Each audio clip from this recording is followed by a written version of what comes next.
आज का पहला सवाल, दंड प्रक्रिया संहिता में अध्याय 2 की धारा 6 में कितने वर्ग के न्यायालयों का उल्लेख किया गया है। बहुत ही महत्वपूर्ण सवाल, ऑल इंडिया बार के एग्जाम में पूछे जाने वाला।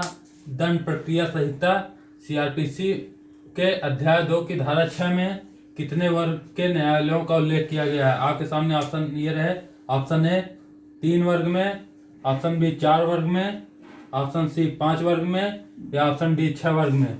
जल्दी से अपना जवाब बताइए। दंड प्रक्रिया संहिता में अध्याय 2 की धारा 6 में कितने वर्ग के न्यायालयों का उल्लेख किया गया। तो आपके सही ऑप्शन हो जाएगा ऑप्शन बी, 4 वर्ग के न्यायालयों का उल्लेख किया गया है। सभी छात्र नोट करें। अब हम लोग चलते हैं दूसरे क्वेश्चन पे। आज का दूसरा क्वेश्चन ये रहा, दफन किए गए शव को क्या न्यायिक मजिस्ट्रेट मृत्यु के कारणों की जांच हेतु निकलवा सकता है। तो आपके ऑप्शन ये रहे, ऑप्शन ए हाँ, ऑप्शन बी धारा 176(3) के तहत ऐसा करा जा सकता है, ऑप्शन सी ए और बी दोनों सही हैं, या ऑप्शन डी कोई नहीं। जल्दी से अपना जवाब बताइए। बहुत ही इंपॉर्टेंट क्वेश्चन, इसलिए इंपॉर्टेंट लिख लीजिए। दफन किए गए शव को क्या न्यायिक मजिस्ट्रेट मृत्यु के कारणों की जांच हेतु निकलवा सकता है। तो इसका सही ऑप्शन हो जाएगा हाँ, निकलवा सकता है। धारा 176(3) के तहत ऐसा किया जा सकता है। तो ऑप्शन ए भी सही, ऑप्शन बी भी। सभी लोग टिक करें, ऑप्शन सी ए और बी दोनों सही हैं। सभी छात्र नोट करें। अब हम लोग चलते हैं अगले क्वेश्चन। तीसरा क्वेश्चन ये रहा, राज्य की न्यायिक सेवा के किसी सदस्य को प्रथम वर्ग या द्वितीय वर्ग मजिस्ट्रेट की शक्तियां धारा 13 के तहत कौन प्रदान कर सकता है। आपके ऑप्शन रहे, ए राज्य सरकार, बी उच्च न्यायालय राज्य सरकार के परामर्श से, सी राज्य सरकार उच्च न्यायालय के परामर्श से, या डी उच्च न्यायालय। जल्दी से अपना जवाब बताइए। राज्य सरकार इसका सही जवाब हो जाएगा उच्च न्यायालय, ऑप्शन डी। अब हम लोग चलते हैं अगले क्वेश्चन। चौथा क्वेश्चन ये रहा, दिए गए कूटों का सही क्रम बताइए। धारा 11, धारा 12, धारा 13, डी धारा 14, ई धारा 15। आपके ऑप्शन रहे, न्यायिक मजिस्ट्रेट के न्यायालय, सीजेएम और एससीजेएम आदि। तीसरा विशेष न्यायिक मजिस्ट्रेट, चौथा न्यायिक मजिस्ट्रेट की न्यायिक स्थानीय अधिकारिता, पांचवा न्यायिक मजिस्ट्रेटों का अधीनस्थ होना। मिलान करना है, सभी बच्चे मिलान करें। धारा 11 ये न्यायिक मजिस्ट्रेट के न्यायालय की शक्ति प्रदान करता है सीआरपीसी में। धारा 12 सीजीएम एससीजीएम आदि। धारा 13 विशेष न्यायिक मजिस्ट्रेट सीआरपीसी की धारा 14 न्यायिक मजिस्ट्रेटों के न्यायिक स्थानीय अधिकारिता। धारा 15 न्यायिक मजिस्ट्रेटों का अधीनस्थ होना। सभी बच्चे ये नोट करें। आपके मिलान कूटों का सही क्रम यही होगा। अब हम लोग चलते हैं अगले क्वेश्चन। पांचवा क्वेश्चन ये रहा, दिए गए कूटों का सही क्रम बताइए। धारा 16, धारा 17, धारा 18, सीआरपीसी की धारा 19। पहला महानगर मजिस्ट्रेटों का न्यायालय, दूसरा मुख्य महानगर मजिस्ट्रेट और अपर मुख्य महानगर मजिस्ट्रेट, तीसरा स्पेशल महानगर मजिस्ट्रेट, चौथा स्पेशल महानगर मजिस्ट्रेट का अधीनस्थ होना। सभी लोग कूटों के सही क्रम को बताइए। धारा 16 किसके बारे में बताता है। तो सीआरपीसी की धारा 16 महानगर मजिस्ट्रेटों का न्यायालय बताता है। धारा 17 मुख्य महानगर मजिस्ट्रेट और अपर मुख्य महानगर मजिस्ट्रेट के बारे में बताता है। वहीं धारा 18 आपका स्पेशल महानगर मजिस्ट्रेट के बारे में बताता है।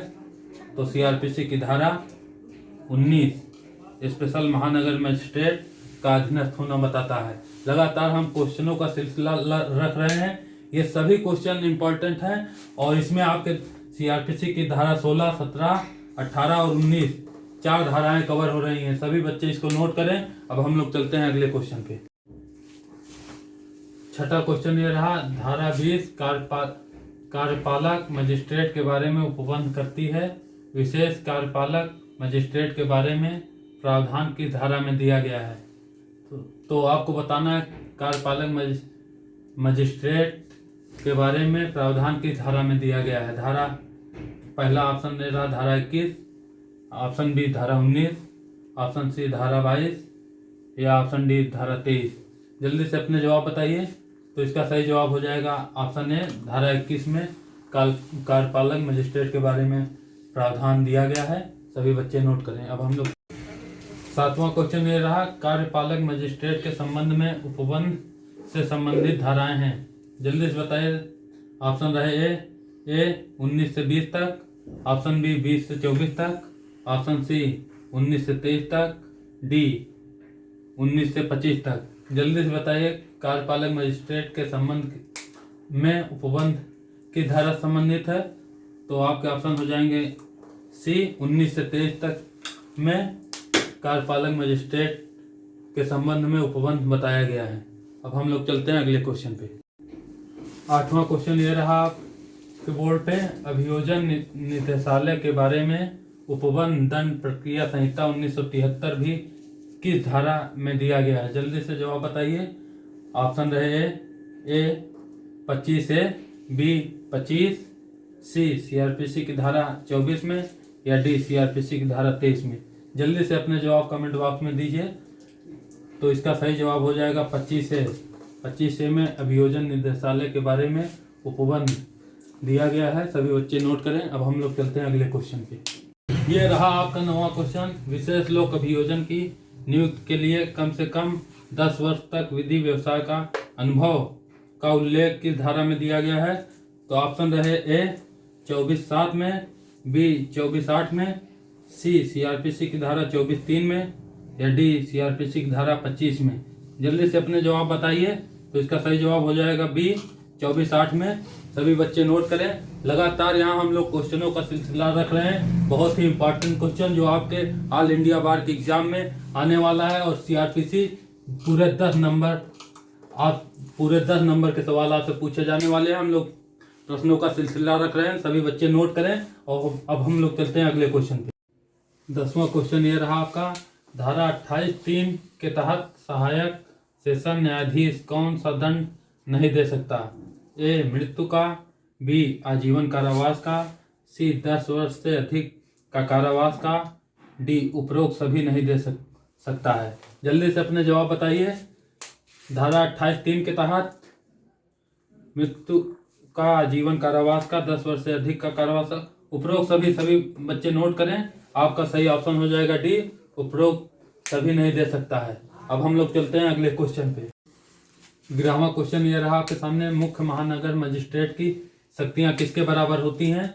ऑप्शन है ए मुख्य न्यायिक मजिस्ट्रेट के बराबर, ऑप्शन बी न्यायिक मजिस्ट्रेट के बराबर, ऑप्शन सी मजिस्ट्रेट प्रथम श्रेणी के बराबर, ऑप्शन डी मजिस्ट्रेट द्वितीय श्रेणी के बराबर। जल्दी से अपने जवाब बताइए। यहाँ पे ऑल इंडिया बार का एग्जाम में आपके सीआरपीसी 10 नंबर का पूछे जाने वाला है। सभी बच्चे जल्दी से जल्दी इसके जवाब बताइए। मुख्य महानगर मजिस्ट्रेट की शक्तियाँ मुख्य न्यायिक मजिस्ट्रेट के बराबर होती हैं। जल्दी से जवाब नोट करें। इसका सही जवाब हो जाएगा ए। अब हम लोग चलते हैं अगले क्वेश्चन पे। 12वां क्वेश्चन ये रहा आपके सामने, कमीशन का निष्पादन किस धारा में है?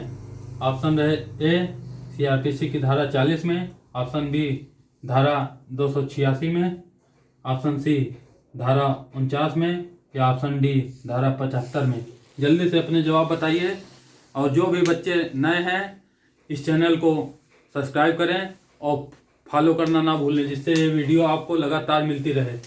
कमीशन का निष्पादन किस धारा में दिया गया? तो कमीशन का निष्पादन सीआरपीसी की धारा 286 में दिया गया है। सभी बच्चे नोट करें।